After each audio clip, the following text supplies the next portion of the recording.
कर्मों का लेखा कोई बाहर बैठा कोई देवता नहीं बनाता। यह लेखा स्वयं कर्मों के भीतर छिपा होता है।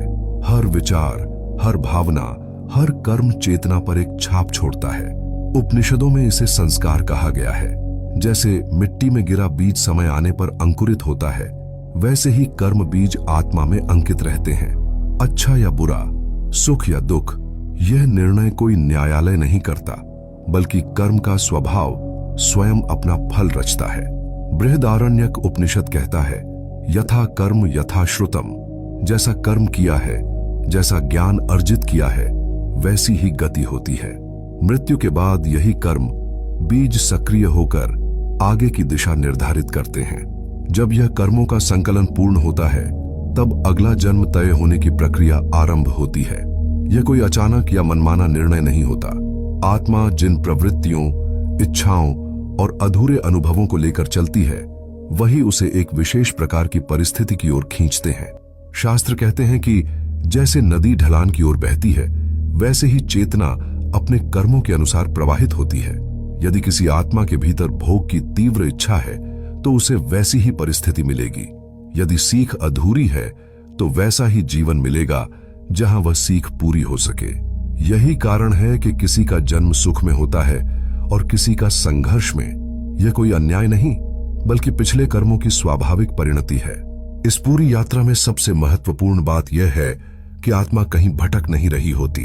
यह एक सुव्यवस्थित, नियमबद्ध प्रक्रिया है, जिसे ऋषियों ने अनुभव के आधार पर समझा और बताया।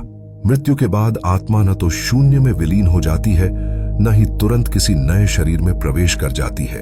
वह एक ऐसी अवस्था से गुजरती है जहां स्थूल संसार का भार उतर चुका होता है, लेकिन चेतना अभी भी कर्मों से बंधी होती है। यही वह पुल है जहां से आगे पुनर्जन्म की राह खुलती है। मृत्यु के बाद आत्मा किसी विश्राम में नहीं चली जाती, बल्कि एक गहन आकर्षण के क्षेत्र में प्रवेश करती है। यह आकर्षण किसी बाहरी शक्ति का नहीं, बल्कि आत्मा के भीतर संचित अधूरी इच्छाओं, अपूर्ण अनुभवों और शेष कर्मों का होता है। शास्त्र कहते हैं कि जब तक इच्छा का एक भी बीज जीवित है, तब तक चेतना पूर्ण विश्राम नहीं पा सकती। यही कारण है कि आत्मा फिर देह धारण करती है।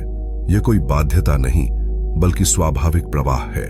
जैसे अधूरा गीत बार बार मन में गूंजता है, वैसे ही अधूरे कर्म आत्मा को बार बार जीवन की ओर खींचते हैं। आत्मा का पुनः देह धारण करना दंड नहीं है, बल्कि निरंतरता है।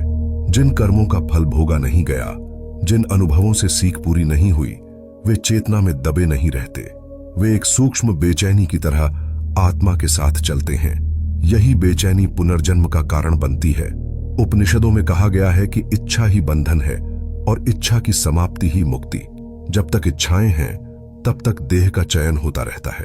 आत्मा स्वयं नए शरीर की खोज नहीं करती, बल्कि उसके कर्म और प्रवृत्तियां उसे एक निश्चित दिशा में बहा ले जाती हैं।